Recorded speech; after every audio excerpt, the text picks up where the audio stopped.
buckle your seatbelts. You're about to hear about one of the most dramatic, profound, unprepared awakenings that I've ever heard. And this is Kiran Trace, and she has tremendous amount of experience with awakening, with integration, with emotion and shadow work. We're going to talk about all of that, and we're going to talk about a podcast she has and her other resources. So first, I just want to welcome, this is Kiran. Welcome to the channel. Hi, everybody. Thanks for tuning in. It's nice to meet your audience. Yeah, nice to have you. You've been in the back of my mind. I knew we were going to have the conversation, and I was just kind of feeling into the right time, and I'm totally excited to do this. So maybe just take us back a little bit to whatever you think is relevant for this conversation, to before this initial shift. Where were you in life, and what was life like for you? How'd you grow up? Whatever you think is relevant. Let's see. I had a very traumatic upbringing. And that, I think that deeply affected what came later, especially in terms of shadow work and that kind of stuff. So I came from a type of abuse called ritualistic abuse, and I grew up in a really, really dark place. And when I got old enough to kind of be on my own, which was as soon as humanly possible, I headed out of my living situation and moved into my own place. And that's when I started in my own life to deal with quite extreme levels of PTSD. So what it looked like for me is that my own body would have startling reactions over any level of trigger.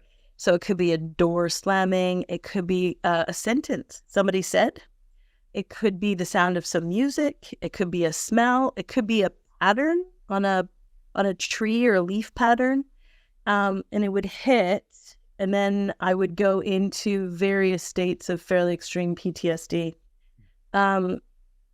Prior to the PTSD episodes, I had no memory. I didn't remember anything. So my consciousness was rather present to begin with. So I could tell you what was here, but if you'd asked me like at 20 years old, if you said to me, who was your best friend in grade 8?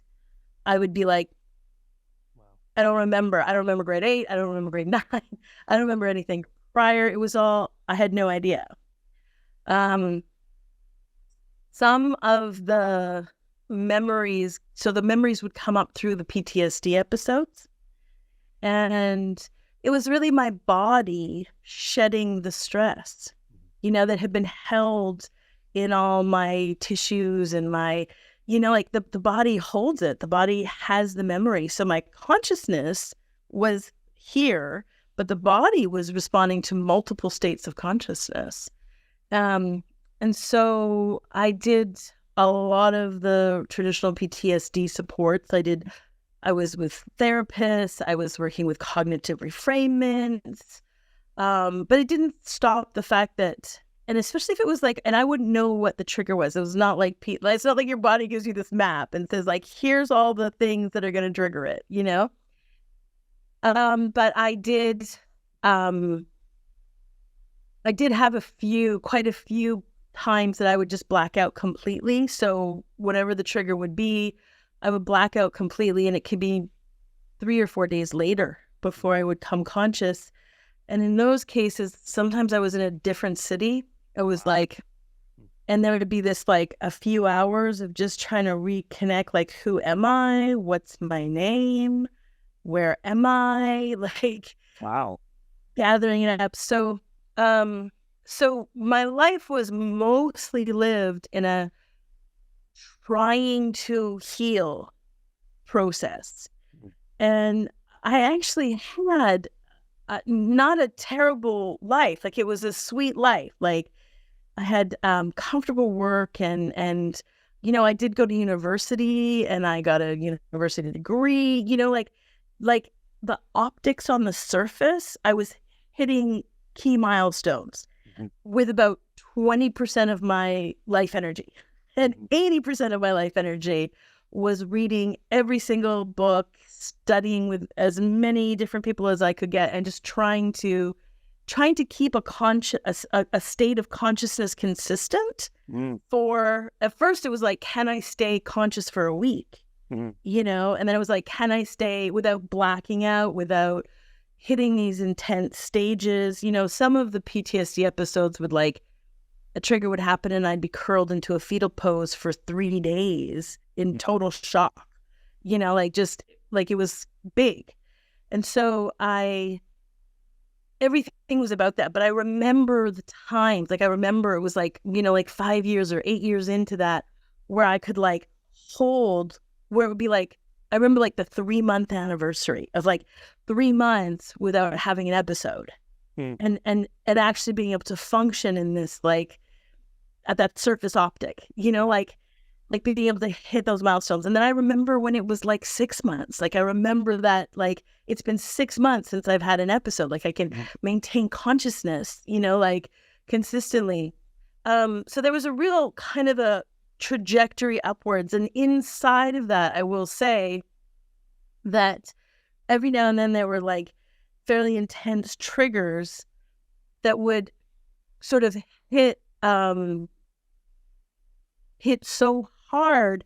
It was a question of like, do I want to survive this? You know, like, do I want to survive this? And I kind of put that forward because sometimes awakening, when the shadow comes in on you, there is that thought, like there is this kind of suicidal ideation that really comes on for awakening people.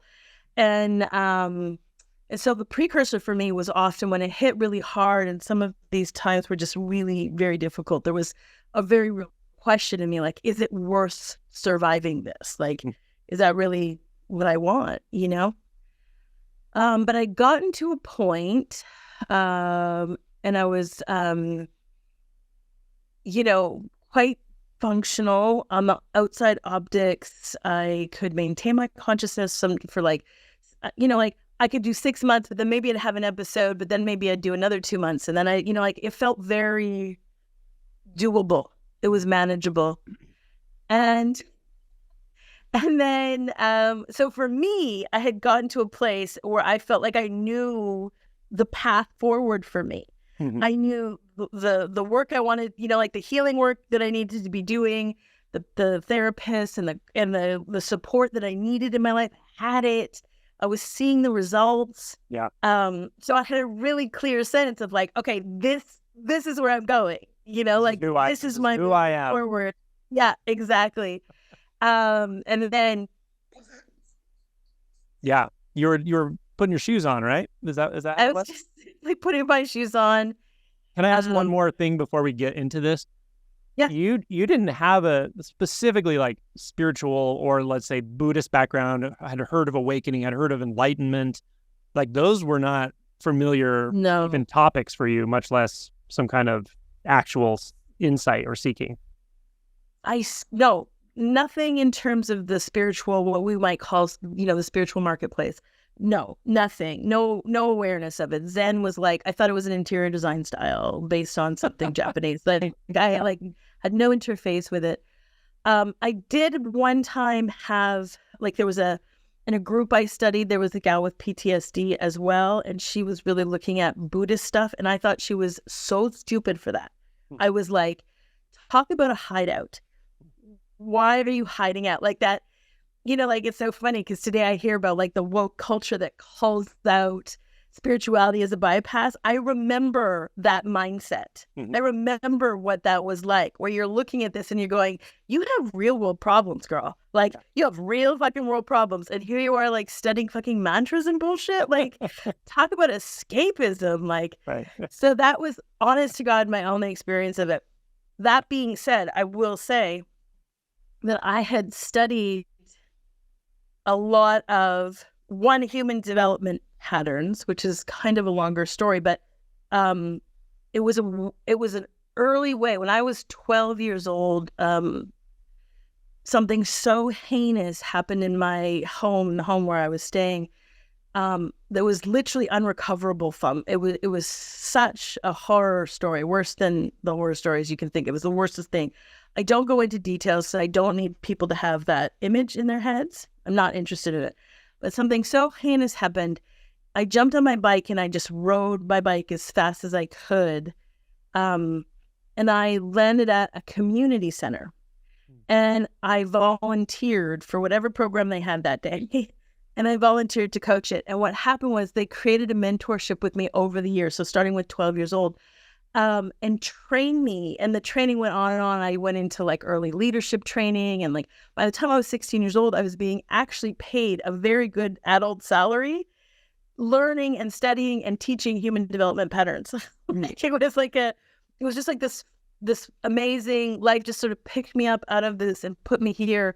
And I stayed in that world, which was about like community building and human development patterns and leadership. And I stayed not in the community center, but I worked with neighborhood houses and then boys and girls clubs, and then the various different programs that they have for at-risk youth. And so I was being trained at really a high level to work as a support person in these environments in that 20% where the optics were looking good there, versus the 80% where I was trying to survive my own life, my own trauma. So in that space, I would say, and also when I went to university and my university degree, and I worked a lot with at-risk youth there was like a need to just be quiet sometimes, like to just be quiet and just wait for the inspiration to arrive. So I would say that I had a fair amount of training on learning how to be quiet and wait for inspiration. Yeah. It wasn't based in spirituality. It had no reference to anything that came before, but it did have to do with the present moment and letting a human system find a way to some kind of agency or literacy. So if I'm working with at-use risk, or I'm working with developmentally impaired adults, or I'm working with children with severe autism, I know I've been so well trained that I know you just have to sometimes wait in silence before their being can expose itself. So there was that. I would say, and that, life put that up under me, totally spontaneous. And it was my way to survive my own trauma. And it also, obviously, this vaster intelligence weaving threads together, to create what is who I am today and what I bring to the world today and what is my purpose, Yeah. I find that to be the case with people who wake up is what I often do is try to help them find those threads in their own life, because I can't tell you how to wake up, but you already know, Buddhism can point, it has good pointers, Advaita Vedanta, there's pointers everywhere, but it's the awakening is coming from within you, and that deep acknowledgement of that and that surrender to it, all that's what's what, in my opinion. And the awakening is you. Yeah. Sometimes people write to me a lot and they'll say, this is easy for you. Or, like you had it really easy. You had this spontaneous, like you came to this, it was real easy for you. And in one way, they are right. I was forced, through an enormous amount of trauma. I was forced. I didn't have a choice. I couldn't be like, maybe I'll inquire or maybe I won't, right? Because I'll lose consciousness, black out, and end up 4 days later somewhere else. And I don't know what happened to me in between. So I don't have a choice. I have to explore that. And that is lucky.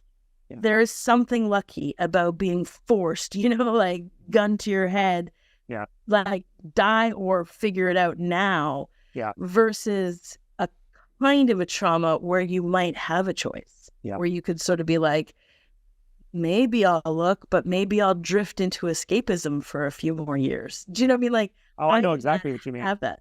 Yeah. Yeah. And, I think anyone who would say that to you would also very quickly acknowledge they would never want to live the life you lived up until that point. Of course they wouldn't. But suffering, samsara is nirvana. Suffering is the match that lights up enlightenment at one level or another. For some people, it's just a matter of me getting them in touch with their own suffering and realizing you actually do suffer more than you realize, probably, if you really look and see what's going on under the hood. And suffering is it's so divine in a way. It's fucking horrible. And I have to acknowledge my heart really goes out to that little child that went through everything. I mean, I can't not acknowledge that. I just, really, I just feel it. Thank you. Thank you. And so I would never wish that on anybody. God, never. And yet when someone comes to me after a tragedy, they've lost someone, they've lost their health, they've lost a spouse. Like, I do empathize. And also the fact that they're coming to me is saying something. You got my attention and you have an opportunity. So, well, this is the key, right? I mean, this is the key that we start to learn is that which we think is the optic of our life. It isn't. No. And it isn't at all. And the opportunity that was gifted to me through numerous extreme experiences let me see that the experience wasn't what I thought it was, and what I thought happened didn't happen. And, like, as you pierce those surface layers, right? Here's the surface optic of what occurred. There was this trauma, there's this ritual abuse. You pierce through these layers, you go the deeper that you get, that you see you are and what is, that drastically transforms everything on the surface. It redefines what it all is.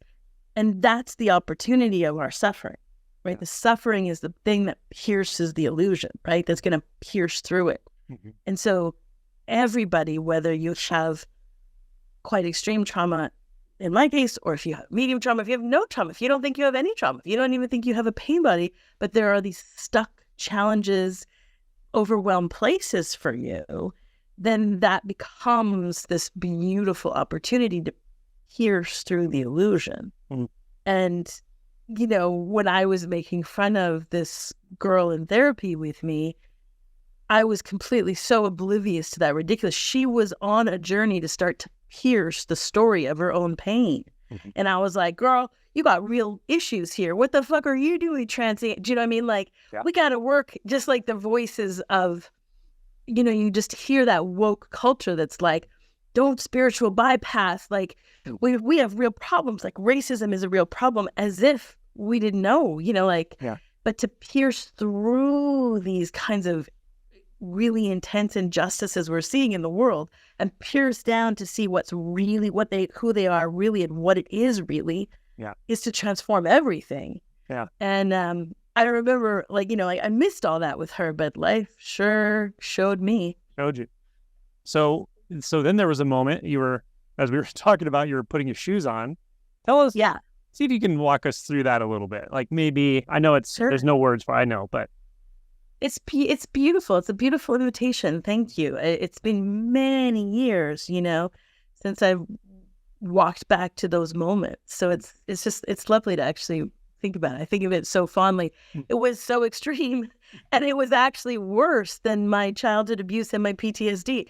But from knowing what it all is today, I actually have such a sweet love of it. It seems like, this sweet thing where I just got the shit beaten out of me, and like so deeply, of every illusion of me through any lifetime of me, my childhood, I just got the shit beat out of, like, Kiran, when I woke up, I got the shit beaten out of who I was for 1,000 lifetimes, so it was a much bigger pounding, but I think today, I think of it as so sweet and fondly. And truth be told, I've had worse awakenings down the road. But let's just say, I'm casting the wrong story, because it's beautiful. It's actually something so beautiful. But so I was who I was then at quite a functional place. I was loving the work I did. I was loving who was supporting me in my healing journey. I really felt an enormous amount of fulfillment and success in the healing journey and the tools I was using. The whole thing was culminating in such a really rich place for me. And I had a lot of mental stability. I started to have, I was having financial stability. I was having psychic stability. Like, I was stable for the first time in my known existence at that point. I was still a very young woman. I was 33 years old. I was literally just turned 33. So I'm 32 years old. Quite a young woman to me now. Literally I was just going to meet my mother and her twin sister. I did not grow up with my mother. I was abducted as a young child and taken into a different home. But I was going to meet my biological birth mother and her twin sister for lunch. Or I had met them for lunch, and we had a lovely time. I remember like my aunt had bought me this sweet little teapot that I really liked. And I came home and I was just putting on my shoes to go turn around and meet a friend. And it was like a wonderful Saturday. Out for lunch with mom, off to visit a Minding friend. your own business, not bothering anybody. My own business, probably gonna. And my friend was like a real meditator also, but not like a spiritual meditator.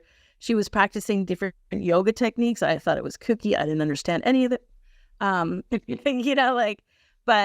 I was probably gonna have a quiet night and just, whatever. So that was the plan. And I literally just turned to grab my shoes. As I put my shoes on, it was a very quick flash, instantaneously, enough for me to catch sort of like my last human thought, which was, gosh, our bodies are so beautiful. Like, we don't acknowledge that enough. And like, that was it. My fuse blown, gone. And what had happened is I was tying up my shoes. It had started to like go. My mind, all of that human filter stuff started to dissolve. And what I had seen was this like golden hue, the energetic body. I just saw the body as pure golden energy. But then a millisecond later, it was gone as well. There was no body. There was no wall. There was no room. There was no shoes. There was no nothing. I wasn't looking out my eyes. I was looking out from awareness, a vast awareness. And the vast awareness was seeing itself as pure nothing. And but there was an awareness of like, in a very funny way, and people who have been through the process can relate to like how funny it can be. It can be like so funny because you're like, I swore there was a wall here. Like it's so ridiculous that I thought that's nothing, was a wall. That's hysterical. And so what I was watching was awareness itself, not orienting off of this being even a little bit, orienting from a much vaster space. And that master space was watching itself. And it was watching itself make what I would call a choice. So it was like energy choosing to make itself a wall. But I could see like there isn't a wall. Like the like energy's not making a shape. Yeah. But there's a mechanism coming in here to imagine it was. And so I was watching that. So it went from this golden light energy body to like nothingness, seeing nothingness, and watching this very subtle peripheral, imagining it was somethingness, And that's so fascinating to me. Like, to me, one of the reasons I don't mean to interrupt the story too much, but like to just showcase some of these aspects for people, because there's so much here. And one of the reasons I say this is such a profound awakening is like you went from nothing to that's clear non-dual, what I call non-dual, meaning no form at all, no sense of form whatsoever. The illusion of form has completely disappeared, and also time and space disappeared. It's not, this probably didn't feel temporal at all to you, and no sense. No. It was God. It was definitely states of samadhi, early stages of samadhi. Samadhi is a spectrum, I learned later, but it was, it went from like absolutely nothing, very ordinary consciousness, to a rather deep stage of samadhi, like pierced through awakening, pierced through non-dual, pierced through the void, pierced through, like into early stages of like early spectrum of samadhi, and it didn't go away. That was the key thing. Like it didn't fade back. Yeah. It wasn't like a moment and then it stayed because anything that was seeing other than that, like blew fuses is what it felt like. It felt like those fuses were blown. So I, like you, have had a lot of experience of people having various insights, maybe not nearly so deep, but they have an insight and then it swings back to ordinary consciousness. But for me, all of that filtration blew out. So it didn't come back. Did you have trouble, like even with three-dimensional navigation of like bumping into things, and probably, I'm sure driving was very challenging at first. And well, I didn't drive for 2.5 years. Like, oh Oh, it was crazy. No. It was like, I couldn't find form. So it's like, I couldn't figure out how to like, it's so funny because it turns out all along it's doing itself, which is what we begin to learn, right? So we begin to, it's like, so I came at it almost from the opposite side of the spectrum where most people are coming this way. Yeah. And I popped out to the biggest and then sort of came in this way from itself, from it and how it moves into the world and how it does it, which is sort of like, this is why like my brand or who I am is this one who's like startling clarity, you know, crystal clear mapping of your freedom. It's because I came in this way, you know, like I didn't come up this route, right? Like, yeah. And so, so like, it was very, I wrote a book, Tools for Sanity, where I talk a lot about what that stages were, but some of the key elements was like, just trying to figure out where the body was and how to feed it. I mean, it was not like that took some time, you know, like there was an awareness that there was a body here and the awareness that there should be some food. Like there was like this peripheral signatures, like these choices. And I remember that one might mean hunger or like, you know, like I would have these memories of like what that kind of, but I had no idea how to solve that or how to take care of that or how to, and so there was a lot of like watching how it did itself, but there was like I think it was 3 or 4 days before I could figure out how to eat at all, you know? And then when I could figure out like where to put it and what it was, and even to see it, because it wasn't different from itself, you know, like, right. Did people around you, like, did you tell anyone, hey, something happened here, or did they have to help you, or how did people respond to it that you were close to? It's really interesting, right? Because of course it does itself, right? We learn that it comes in and it takes care of itself, and it's been taking care of itself before I was born. You know, like it's been weaving my life and it's been weaving the story of me from age out of mind, you know, like from so many lifetimes. This process, you know, has been happening. So I had been living with a roommate. The roommate had a crush on a boy who I thought was a silly spiritual boy, not at all attractive, not at all interesting. And he had come for dinner the first time I'd met him. His name was Christopher. I have the first books dedicated to him, and I have some on my YouTube channel. I talk about when I first awoke, and I mentioned Christopher. But so he'd come for dinner, like rather like just I can't remember if it was like a night before or a week before or something. He'd come for dinner. It's the first time I met him, and I remember thinking, why do you have a crush on this guy, you know? And when I popped open,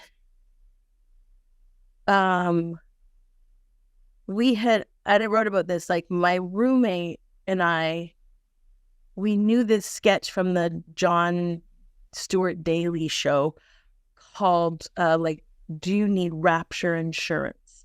And the skit, it was a bit, you know, and the bit was, if you like you might rapture one day suddenly, and you should have some insurance, and the insurance will send people emails and let people know you raptured. We knew this bit. And so I popped open, and I actually did go, like the nothingness that was here went and met this friend.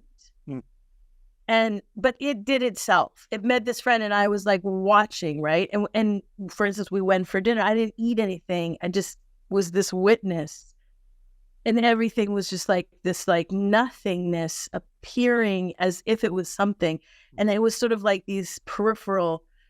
But when I came home, which it was just like a block away. So it was a hysterical. I mean, I could imagine if there was like a GoPro filming me, like what it was like to walk that block away or meet that, like what I looked like, what was going on. And I came home, I didn't sleep because it just was it. It was just this vast silence, nothing, and it kept growing. It kept going deeper, even like still deeper, and there was just nothing arising. And so sometime in the next afternoon, I had said to my roommate, I raptured. And then she knew this bit, and she was like, you raptured. And then she was like, oh, did you Eckhart Tolle? And I was like, yeah, I think I Eckhart Tolle'd. Like, I love it. and then she was like, I'm going to call Christopher. And I was like, okay. And then Christopher, when he tells the story, he says the phone rang and he saw me, because Christopher is also vastly awake being. It turns out this man was enormously awake, a hugely conscious man. From my ordinary functional mind, I could never recognize that at all.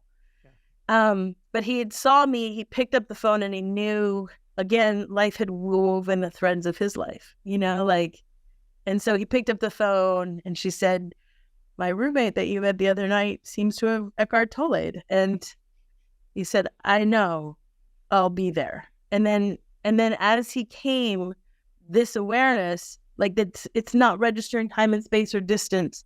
I knew Christopher was my husband. That's what I knew. Which I will say, not in this lifetime. And Kiran had no thing. It was just like, I was so out of time and space, and Vast Source was here, and Vast Source was like watching from a peripheral, these like choice movements. And there was bits of information coming in. And so Christopher came, and then for the next 2.5 years really became a guide of mine. And he had actually spent a bit of time with Ajashanti and a bit of time with another beautiful teacher, Moki Joe Sousa, and had sort of lived in and around this community where they lived in Northern California, and where there's a lot of awake people. And we were in Canada at the time, like I was in Canada, he's Canadian. And he was aware of a larger community of awakeness, and people teaching, because he wasn't a teacher. He was an actor and director, enormously awake, beautiful being.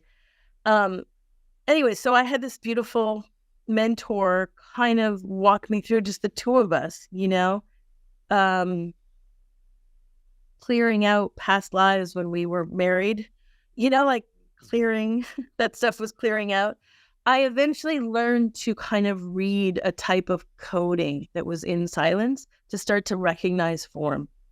And he would help guide quite a lot. And I had wonderful support. I had some beautiful support too from Moni Van Golen. She's another beautiful non-dual teacher. She's actually Eckhart Tolle's best friend, and works a lot in his style of work. And there was just that we just sort of like life brought all kinds of support under me, and sort of created a through line for me, and that was really helpful. Yeah. So I think someone watching this probably is going, this sounds amazing, right? And like the vastness and the expansion and the formlessness and all. And yet when you introduced it, you said, it was obviously the very challenging times coming. And you actually, I don't know if it's your first or second chapter, but you have a book in your chapter called A Fairly Something Nightmare. Extreme Nightmare. A Fairly Extreme Nightmare. And then you talk about the dark night of the soul to end all dark nights of the soul. So how did that start coming into play, the shadow stuff, or the having to face all the resistance and whatever's there? Yeah, I mean, that's exactly what it is. It's the shadow and the resistance. It's wonderful to be able to do healing work before you open up your consciousness so enormously, because then you're just healing that person. So in a way, I was doing, obviously I had considerably more trauma than most people in the world, but I was working with the healing tools and the therapy tools, and I'm working to heal this person named Kiran, of these kinds of events, and isn't that simple and opportunistic? When you lose this, when there's a very big opening and we have this like awareness of the deeper source of who we are, we lose any kind of a filter that would filter down deeper layers of your energetic body that are holding memory and storage. And that once source remembers itself, comes in, remembers itself, it has access to all these deep layers of your energetic field. And it's going to clear and heal a lot of that stuff. So let's be precise here. If we're talking about resistance or our shadow work, we're talking about belief systems. Mm-hmm. And a belief system in its root can look like, I'm not safe, I'm not worthy, I don't belong, I'm not good enough. These would be the root pain bodies. Injustice, that's another one. So it's really only like 5 or 6. And these would be the roots. How it uniquely sort of spreads out in your life as a various resistance pattern is going to be unique to you. But these are the beliefs. And it means that we're going through life and we're looking at a tsunami that destroys, the beachfront of, an Indonesian town, and we're seeing injustice. Now, if that's a core belief system in you, right, you might have this injustice glasses that you put on because this is your belief, and you're like, American oil over capitalism, tourism that's robbing that town. They don't have a way, right? There's a million injustice stories that are filtering how you're going to look at that event. Now, what's actually occurring, the only thing that's actually occurring is a big body of water has come up out of the ocean and has swept over. What you do not see is the karmic opportunity for every single being involved. And that's animal being, plant being, human being, right? Like, you do not know their karmic pathway. You do not know the karmic opportunity that's coming here. And the karmic opportunity is one thing. It is to liberate that belief. That's what it is. We might call it healing. We might call it transformation. You call it anything, but it's to liberate these layers of these beliefs, right? So we can have this belief. We put these glasses on and we see this. Now we have an opportunity every time life hits us to see with the lenses or to take the lenses off. And this is what goes on. So what happens when we lose the filter that was kind of compartmentalizing memory, experience, story into like my life or my last 2 years, right? That blows out. And now in comes this beautiful, effortless, incredible presence. And it hits these multiple layers of your body that are storing these beliefs, these stories. And the story is this denser, heavier pork in there, And so this beautiful, effortless presence comes in and it is itself. So it is dominant and it will take this and it will unravel it back into itself. But as it does that, it is blowing this stuff up and your whole system is feeling like the PTSD, only, your mind is just on loop with the stories, all these stories, whether it's not safe or I'm not worthy or I don't belong, but versions of it, right? Your whole physiological system is just triggered and on fire because source is clearing these layers. And it's doing it can be through Kundalini, which is just source energy touching a block, wherever your belief system is, and it's a denser block. And as soon as that source energy hits it, they have this little thing while it unravels. I sometimes imagine it's like if you turn the water on a hose, if this is the hose and the hose has a bend in it, and then you turn the water full on and it hits the hose, and the hose is going to bounce around, while the water's trying to pull through. That's Kundalini. Yeah. And so you can have crazy Kundalini, you can have all kinds of just the mental loop is so much louder than what it was, which if you're on this, like I came this way, but if you're in this journey heading up at an ordinary consciousness, you can already be like, my mind drives me crazy. Like it is already too much. And it's like, guess what? It can be way worse. It can be way, way, way worse. But there's an opportunity. The opportunity is that as it gets worse, you have less of a choice. Mm-hmm. And so you have less of a choice to escape, less of a choice to distract, and less of a choice to indulge the belief system of injustice or whatever. So the opportunity, the beautiful karmic opportunity, once you awaken and you lose the filters that condensed the story, and now all these layers of your energetic body that have held the story for many lifetimes gets this clean and gets to go through this washing machine of source, and all of this stuff starts to come up.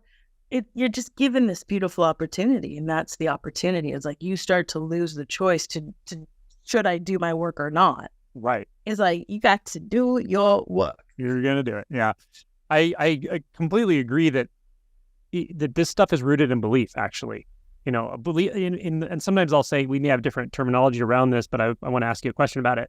Like sometimes I'll say a belief is essentially just a thought, but when it's forming the view of your experience of reality, it's not just a thought. It feels very real. It feels like you. It feels like your agendas and your motivations and your drives, and it co-ops everything.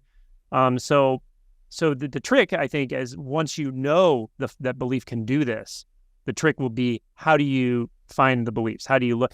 Of course, you can be blown open. You can have shifts in identity. That'll do it. But at some point, you become hopefully you become proactive at it. You start to do it in a more gentle, loving, spontaneous way. How do you recommend for people who understand what we're saying, that my fixations are beliefs, my resistant patterns, my reactivity is ultimately belief based if I can just find the belief? How do you help people orient to finding those beliefs that are causing them pain, causing them dysfunction, causing them self-sabotage, and so forth? Yeah. Well, on the one hand, I agree with you when we say it's just a thought. But sometimes when you say that it's just a thought, people think of those things in the head as thoughts. That is not where belief is. Like, it's not the simplicity of like, then change your mind. And that's just the belief. The belief is deeply anchored into your body and on multiple levels of your energetic body. It's literally like, like you can take a picture of like, fascia that is contracted and disconnected from other parts of fascia, that it's not actually getting the nourishment of a whole connected fascia field. And that disconnected pull away is not safe, been propelled in our system. Like, I'm not safe, pulling away from the connected whole. For many, many lifetimes, we've been playing not safe, pulling us away. And you can actually see pictures of it in our physical body. It's in our physiological structures. It's in our energetic structures. It's embedded in our emotional structures. There's an enormous backlog of, it can just be terror. It's just, you could just be like, terror is nothing but an emotion. And that's true. But our mind can oversimplify that and be like, sure. But like when there is a lot of terror moving through your system, it sure don't feel like just an emotion, but it's this backlog held in these energetic chambers that exist as your body, and they need to be, all it needs is the simple off gas, right? Like it really is just an emotion, and we can just off gas it.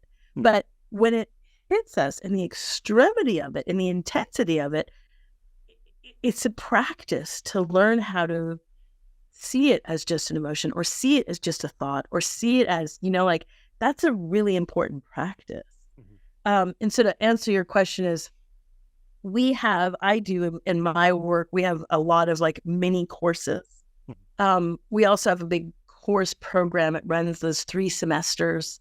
That are, each course is about 3 months long. So it's like a full year worth of coursework.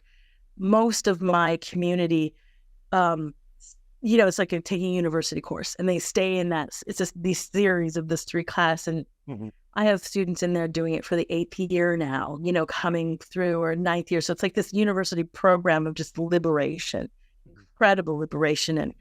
And those students live a profound level of fulfillment and effortlessness and connectedness, washing through all these belief systems, coming around and around and washing them through. But in the mini trainings, for instance, one of the tools that we use is learning how to literally just say yes to everything that's arising internally. And when we have this practice, like even just like we do it as a week-long practice, and I guide people through it. It's not quite as simple as that, but let's just use this for an example. If we just start to say yes, yes, yes, we can start to see the mind is playing out a lot of story, a lot of story on story, tracks.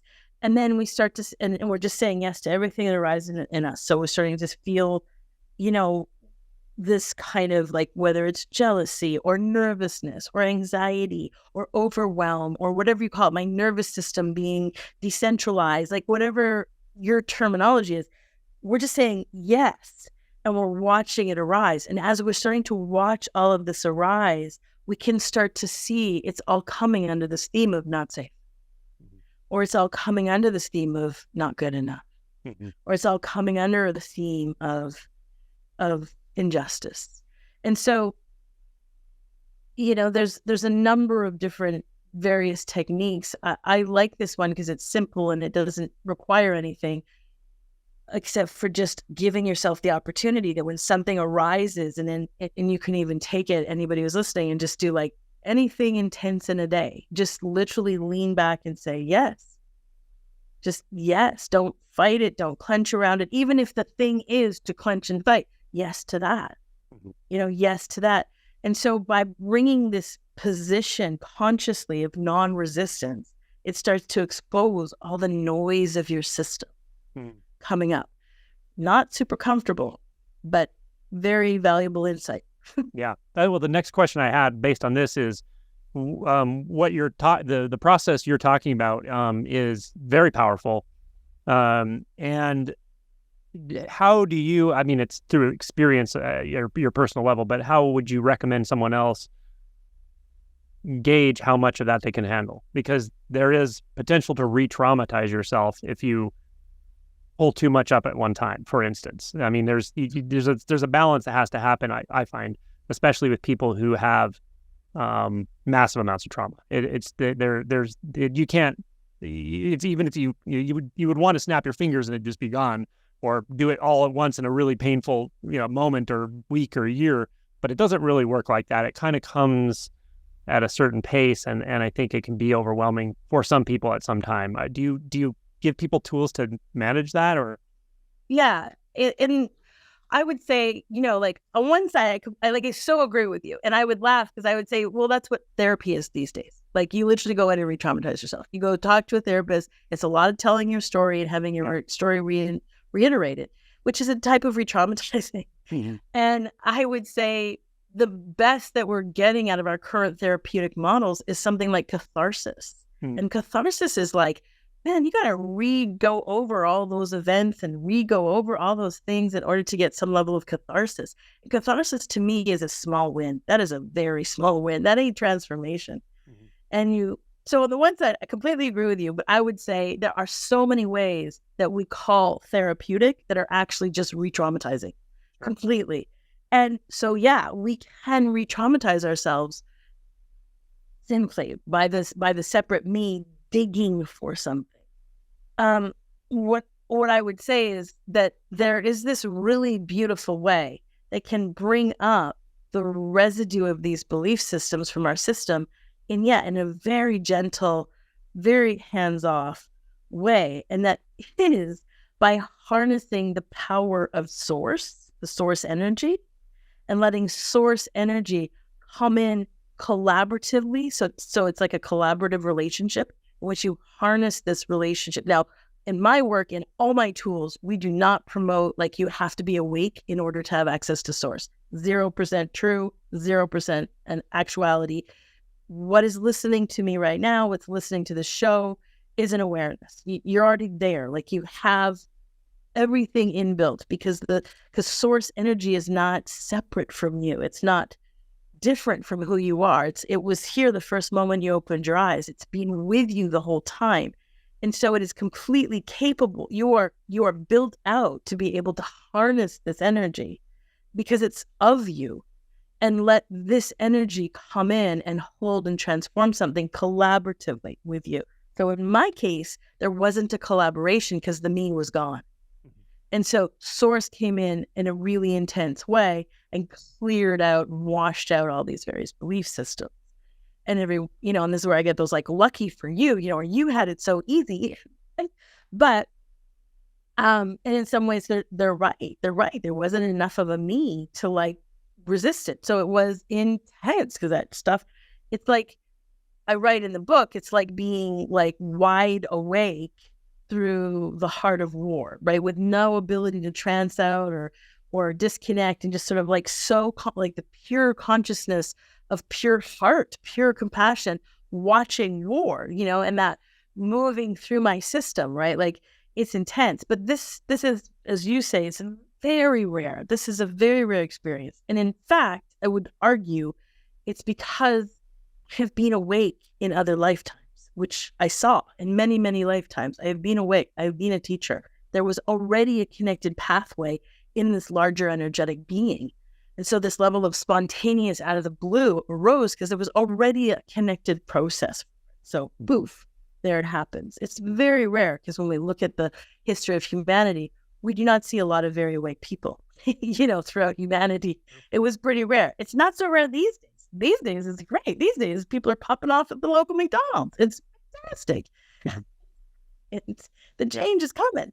But so we'll be seeing more and more spontaneous levels of awakening in future, generations and things, because of more and more pathways are created. But that being said,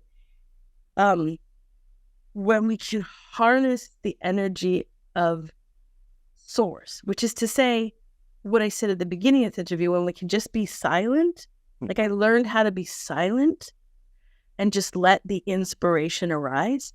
It's like, it can be as simple as that. It's as simple as like allowing yourself to be quiet.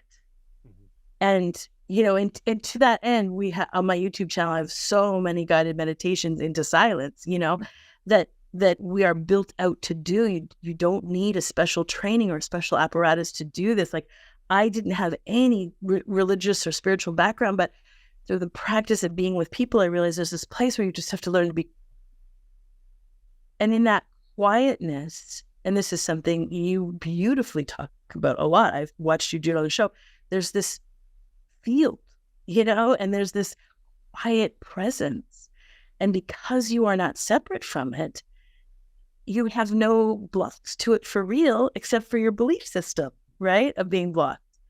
And so here this is, this quiet field of presence, and this quiet field of presence can just come in and literally love on a part of your body that has a density. And it can be that simple. So it can be like, I come here because most people have enormous heartbreak, whether they're conscious of it or not, but heartbreak is such a very human experience. And so to let that, to sit in quiet, and maybe that takes you 2 minutes or maybe that takes you 2 hours, but how delicious to let that quiet sort of steep into you. And then as it steeps into you, you can actually move it to the dense place. And it's going to do that same thing. It's going to come over and it's going to start to unravel what heartbreak is, which is these dense, disconnected pieces. That's what pain is, right? Yeah. Like pain is this dense, disconnected. And what Source does is it comes in and reconnects it. And now it has this larger field and it comes back to itself. It loses its heaviness, it loses its density and starts to have this real effortless that it originally is made of. And that is what healing is. And that is also what transformation is. And in doing this, you don't actually have to recall through your mind events. And you don't actually have to purge emotions. And you don't have to actually sit down with the people who harmed you and hash it out. And you don't actually have to get witnessed by someone else to see if it's true or not. We can cut all that out. And just harness this beautiful energy that you're built out to have, that it's not going to be blocked from you. It's available. We've I've worked with thousands of people, and I have a larger team now that works with me. And Megan Rokel, amazing PhD psychologist, also an awakened woman, very deeply awake, who lives, a very, very free, fulfilled life. She's also a coach in my practice. We have some other coaches, some energy healers who work inside of our toolkit and inside of our tool base. And, we've never met someone who wasn't capable of finding that silence and harnessing it quite quickly. So this is completely available. And the beauty of this is it starts to be collaborative. It's a collaborative movement. And by that collaboration, by you connecting to the silence, you guiding it over to where it is, it has an inbuilt what you can manage. It doesn't tend to, it doesn't do too, you still get this illusion of control, you still get the illusion of control. You get to harness the energy. You get to apply the energy. The energy is like a balm. It's like a soothing balm. And we're working at the physical, which I would say is the root, we're working at that, whether it's that fascia, we're working at the actual muscle, we're working on the actual nerve ending, and we're cutting out all the middle stuff. And as we do that and it starts to liberate, we start to have a much bigger awareness of what was sitting there. Because if what is sitting there is heartache, and in one kind of hour or two that you're sitting with silence and you're just loving all over this density, and parts of it are starting to uncurl and reconnect to the bigger field. Now this piece is what was heartbreak is now consciousness. It's now awareness, and it has a connected flow. So now you can walk around for the rest of the afternoon with a little more connected field. And in that connected field, you will naturally have more awareness. And so you have naturally more consciousness, naturally more awareness, which allows you to collaborate even more. It's kind of a really self-nourishing process. And this is the process that we do in a lot of our courses. That's beautifully stated. Yeah. So tell us a little bit about your podcast. You mentioned it briefly, and I'm curious about it. It's reasonably new. Is that true? Yeah, we actually just do it. I do it with Meg Rokel, who's one of our coaches in our team. And she and I have this wonderful, light, uplifted, fun chat about, we call it Humans Decoded. So we're decoding some of the human patterning. And specifically, we're doing it in this really fun way. So, excuse me, I want to take a drink here. No, please do. I'll do the same. Yeah, let's all take a water break. Everybody listening, take a water break. So what we do in the podcast is like, we call it this, we say this, there are however many billions of people in the world, billions and billions of people in the world, but there are actually only 6 different types of human suits, we call it, or human avatars. And those human avatar suits that we're each wearing sort of beautifully or funnily or magically fall into what looks like a dwarf or a hobbit or an elf or a fairy or a gnome. And make it up. It's not, coming out of some kind of folkloric thing. It's actually real. It's a real thing. Sidebar. There are subtle energy creatures that live in our world, and maybe many of your audiences can see these subtle energy creatures or have interactions with them. So by subtle energy, they're not normally visible to most people. You need some level of a clairsentience to be able to spot them. And they might look like angelic beings. They could look like elf beings or gnome beings or dwarf beings. And so I'm not referring to that, which is a subtle energy awareness. But I'm talking about this, like your human suit. Yeah, like an archetype, sort of. It's an archetype. It's an archetype. And it's very visible. And you've been living in this world watching it. Like anyone can easily identify it. It's very, very, very, it's very present. It's very out there.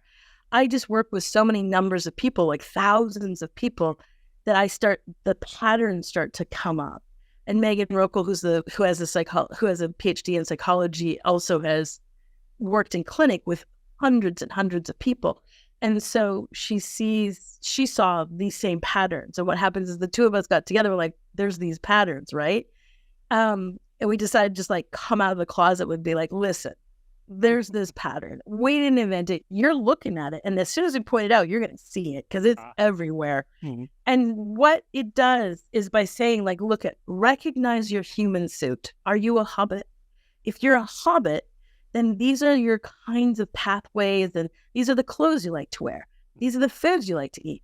This is the pace in which you move through a task. This is how you think about a task. And then it's like, it gives people permission to just be really authentic and then see these layers of belief system they have on top. So for instance, let's use a hobbit.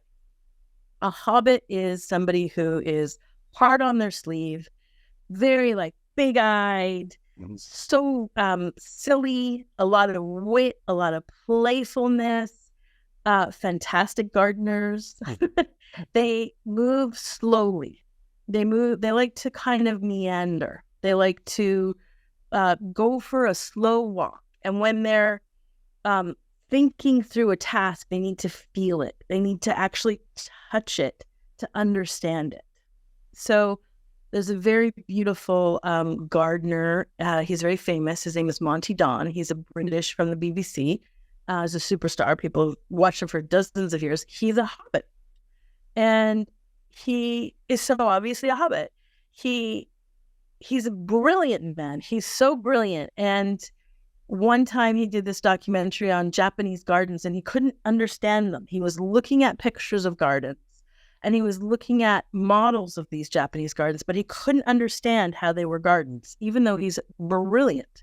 What he had to do was go walk the mountains in Japan. And in walking and touching and being in the environment, he went, oh, I get it. There's this tree coming out of the rock. Oh, yeah. And then in the garden, there's a rock. And then it just has this one tree. Oh, I get it. You know, like it is a garden. It's bringing this sensation to it. So he has to feel it. He has to touch it. That's how his intelligence comes together. He's a slow moving potterer. He likes to walk around. This is it. So there could be a lot of hobbits in your community listening to this, and they're often feel pressurized to move faster. Like move faster, think faster. Pressured by social constructs, by society, social constructs. Certainly Western society, yeah.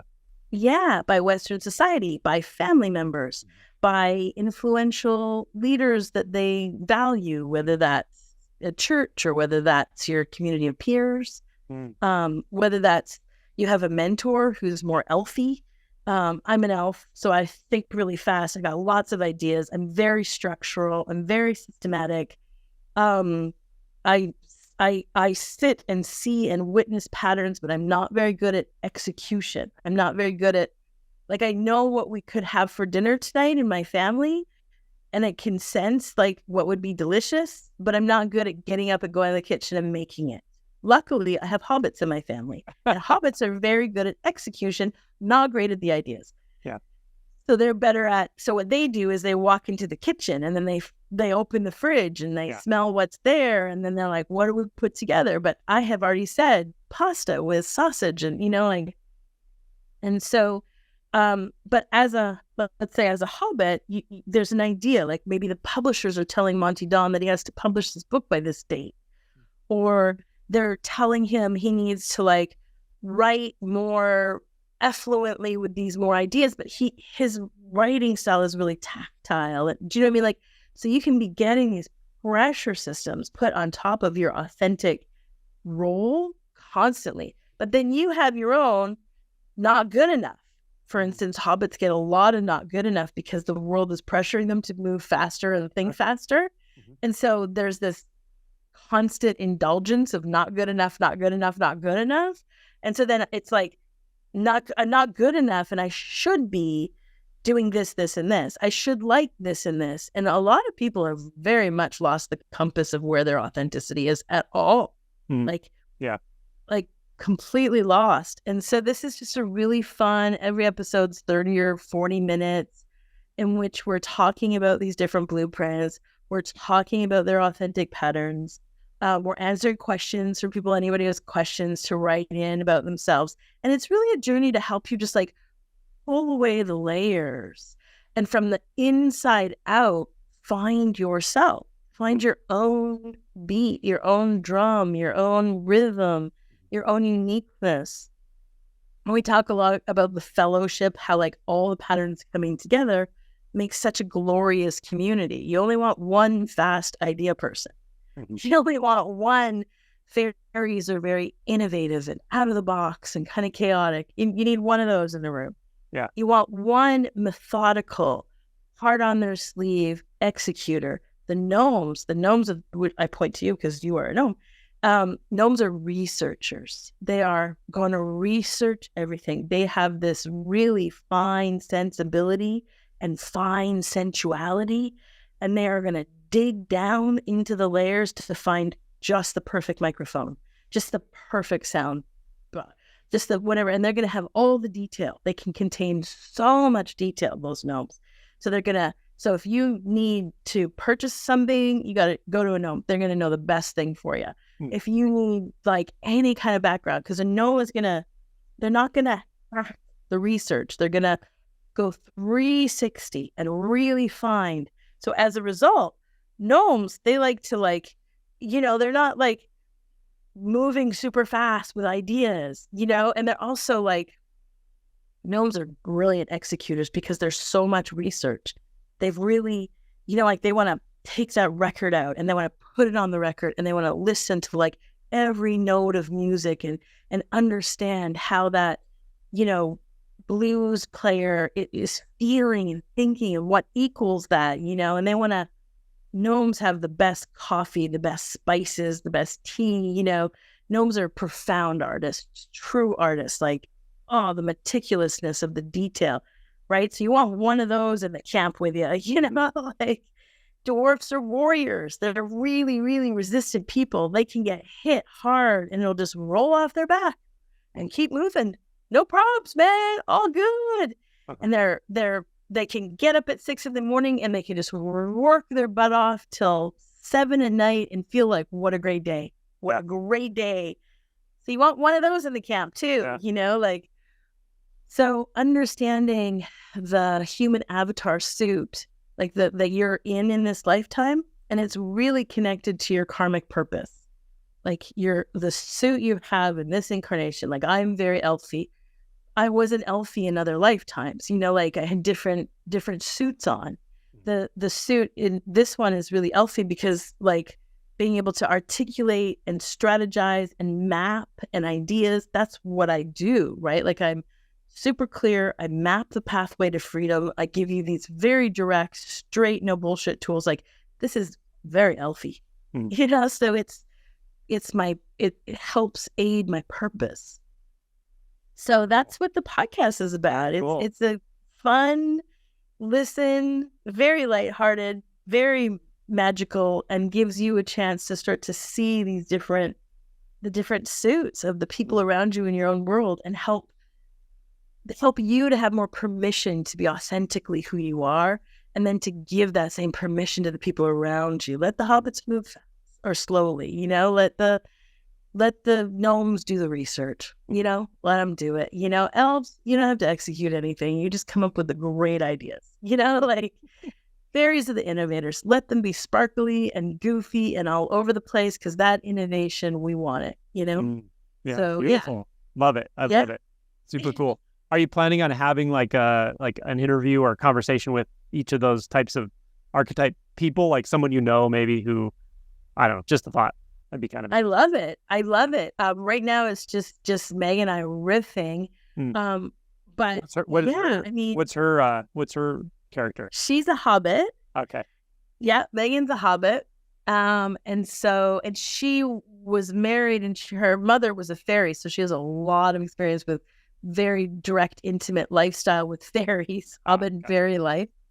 I have had a lot of family and different people in my life who are human, which is a different avatar as well. a little complicated because we're humans, but yeah, so we riff on that. We riff on obviously our community and stuff like that, but I love that idea. We'll pick it up. We have a lot of people in our community who very authentically, with our pointing and with our maps, but the whole point of a map is that you find that step from the inside it, like from the inside out. Yeah, absolutely. That's what we're mapping, is our internal pathway.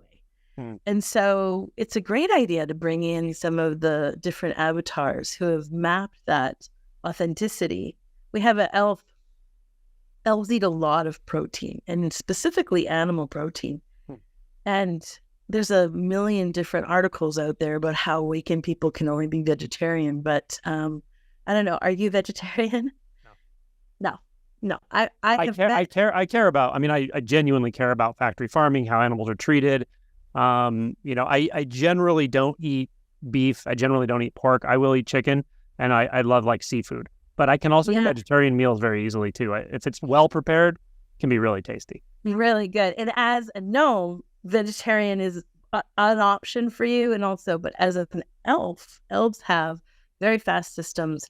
They need very dense animal proteins, and they do a lot of pork, a lot of beef, a lot of it's important. I agree with you. It doesn't mean that I think that how we're doing most of our animal husbandry in the world is good. I think it can absolutely improve. We in our household buy sustainable. So we we have a farmer, who do really sustainable farming, and that's the animals that we eat. But not everybody has access to that. There are food deserts. We can talk about all this kind of stuff, but when we're talking about it, we want to talk about it from the place of what is solution, and how do we inhabit really delicious solution, as opposed to seeing it through the filter of just pure new technology is incredible. And we live in 2023, and there's so much of our life that is so much better as a result of technology in every single way. Do we have room to improve? Hell yes. Hell yes. But is it amazing, the level of access that most people have? Hell yes. Yeah. So, so I would say for instance, elves need a lot of protein, and we have one of the coaches who works with us is an energy healer, is an elf, and her journey to finding how much protein she really does want in a day, it took 3 or 4 years, and I think that is a beautiful story. And we should definitely do that. We just started. We're on our 14th episode, so I'm gonna let Meg know. I think it's a great idea. Yes, please, we'll do that. Yeah, that'd be interesting. Yeah. So where can people find all of your resources? I want to mention your book because, like I said, I read probably half of it, which is actually a lot for me. I don't read spiritual books and stuff. I just almost never read anything, but it's good. It's called Tools for Sanity. It's available on Amazon. You can get them at Amazon. Yeah. Okay. There's, I don't know where people are listening from. Some local booksellers have it in their bookstores, but Amazon's probably the quickest, the simplest. There's a digital copy you can get from my website quite inexpensively as well. So it's KiranTrace.com. I'm sure you'll have it in the show notes. KiranTrace.com. Okay. Kiran, that's my name, Kiran Trace. But one word, KiranTrace.com. The podcast is there, so KiranTrace.com/podcast. Okay. All those beautiful mini trainings. And I'm going to say, so for your audience who's listening right now, we have this wonderful course. I'll put it up there for them, for you guys listening. The course is called the 9-Day Challenge. So we'll put it up for free for you guys. So anybody who's listening to this, you can head to the website. I'll get my web guide and just pop it up there as a gold bar at the head of the thing. Okay. He can kind of do that quickly. It'll just be 9-Day Challenge. So just go to the website, click 9-Day Challenge. It'll ask you, obviously, sign up for the newsletter. But really it'll pop you into this beautiful 9-day course we normally offer it on the mini trainings. And what it does is it shows you how to come into that yes that we were talking about, and how to start to harness some of that silence in the space, and to start to make choices and decisions in your life from that place instead of the filters of all those beliefs. So I think that that's a great course for your community, especially given this conversation. So I'll just send him a text and we'll put it up there for free for anybody listening to this podcast. Yeah, I really And I appreciate think that. that's a great place to start.